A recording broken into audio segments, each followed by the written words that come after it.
আসসালামু আলাইকুম। বেঙ্গলি কিচেনে সবাইকে স্বাগত। বন্ধুরা কেমন আছেন? আশা করি আপনারা সবাই ভালো আছে। আলহামদুলিল্লাহ আমিও ভালো আছি।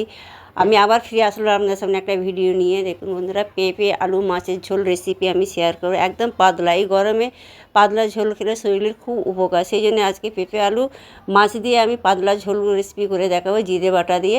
আপনারা দেখতে থাকুন। প্রথমে পেঁপে কেটে নিলাম, নিয়ে পানির মধ্যে ডুবিয়ে দিলাম।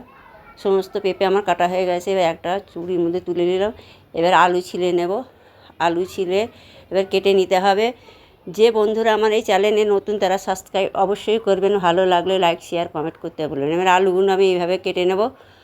ফেসবুক চ্যানেলে যারা দেখছেন পেজটা ফলো করে আমার পাশে থাকবেন। এইভাবে আমার পাশে আপনারা থাকবেন, আমিও আপনাদের পাশে থাকবো। আপনাদের একটা লাইক কমেন্টে আমাকে এগিয়ে যেতে সাহায্য করবে। অবশ্যই আপনারা লাইক করতে ভুলবেন না, অবশ্যই একটা লাইক দেবেন। এই সমস্ত আমার এগুলো আলু পেঁয়াজ পেঁপে কাটা হয়ে গেছে। জিরে আমি বেটে নেব, শিলবাটায় বাটবো বন্ধুরা। আমি শিলবাটায় বেটে নেবো জিরে। দেখুন এবার আমি অল্প জিরে মিক্সিতে হবে না, সেই জন্য আমি বাটায় বেটে নিচ্ছি। মিক্সিও আমাদের আছে, শিলবাটা আছে, সবই আছে। এভাবে আমি জিরেগুলো বেটে নেব, ভালো করে পেস্ট বানিয়ে নিতে হবে। আমার বাটা হয়ে গেছে, এবার উঠিয়ে নেব। একটা বাটির মধ্যে উঠিয়ে নিলে এবার কাঁচা লঙ্কাগুলো বেটে নেব। এভাবে কাঁচা লঙ্কাগুলো বেটে নেবো। আমি যেইভাবে রান্না করব এই পেঁপে আলু মাছের ঝোল দিয়ে, আপনারা এইভাবে ট্রাই করবেন, অবশ্যই ভালো লাগবে। কাঁচা লঙ্কাও বাটা হয়ে গেছে, আবার উঠিয়ে নিলাম। নিয়ে চলুন এবার আমি রান্না করতে যাবো। মাছ ধুয়ে পরিষ্কার করে নিয়েছিলাম, এতে নুন আর হলুদ মাখিয়ে নেব। নুন হলুদ মাখিয়ে নেব ভালো করে মাছের মধ্যে। যেভাবে আমি রান্না করছি প্রসেসে দেখবেন, দেখে এবার রান্না করবেন, অবশ্যই ভালো লাগবে।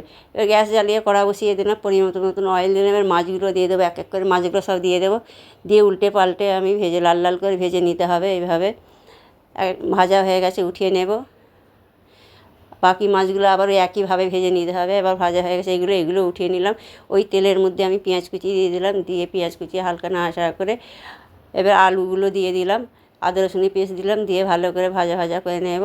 এবার জিরে বাটা দিয়ে দিলাম, জিরে বাটা দিয়ে ভালো করে নাড়াচাড়া করে কাঁচা লঙ্কা বাটা দিলাম, দিয়ে এইভাবে ভালো করে কষে নেব। হলুদ গুঁড়ো দিলাম, দিয়ে ভালো করে কষে নিতে হবে।